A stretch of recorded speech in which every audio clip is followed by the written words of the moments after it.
75 years of gun rule is about to come to an end.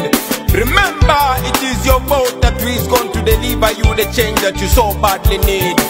This one is a clarion call to everybody above 18 and registered to vote. Okuva mu November, batusalako batulumba na ku nomination. Abasi special force, military ne police bonna bagira mu information. Olunde tutandika olugendo luwambu nga lwatiyagas na masasi. Penanga generation nga tuli ku mission ya kununula our nation. Oh, what a shame. Electoral Commission don't treat us the same. While others campaign, the opposition in jail they detain.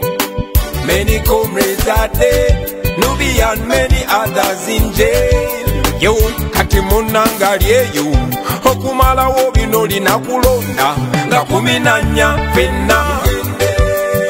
Bana Uganda tulonde, yukiza mundo.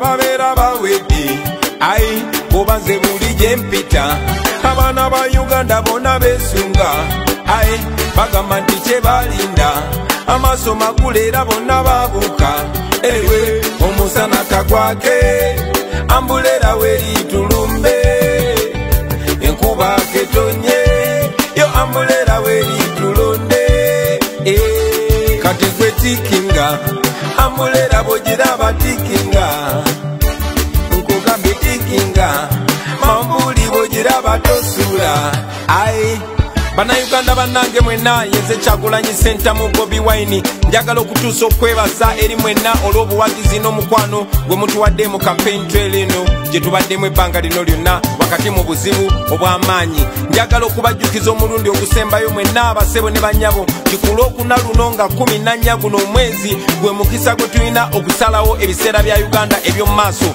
Kuno kulonda kwe tugendamu kwa byafaayo kubanga akalulu ke tugenda okusuula ke katutwala mu Uganda empya. Mbajjukiza mwena era mbasaba mujjukize bannammwe abakadde mbayambe bagende balonde, abalwadde mbayambe bagende balonde, n'emikwano gyo gyonna gijjukize gigende gironde kuba guno gwe mukisa gwe tulina okwetaasa ku bufuzi obwamusibira mu bbwa. Guno gwe mukisa gwe tulina okugyawo obufuzi obwannakyemalira okuyingira mu Uganda empya. This is a clarion call to all fellow Ugandans, all of you that registered to vote. Remember the 14th of January, this Thursday, is the deciding time. This is the opportunity that we have to usher in a new Uganda. This is an election that is historical and revolutionary. So I'm reminding all of you fellow Ugandans to turn up in large numbers and vote, and make sure you protect your vote because this is history in making.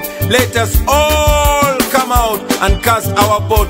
We are non-violent, but we are democratic. We are many, and if we come out in large numbers and vote, we can be able to redefine the future of our country. Remember, bogendo kulonda londa mambuli ke kabonero ke tuyimiriddeko. Remember, when you go to vote, choose the symbol of the umbrella and you will be choosing liberation. You will be choosing freedom.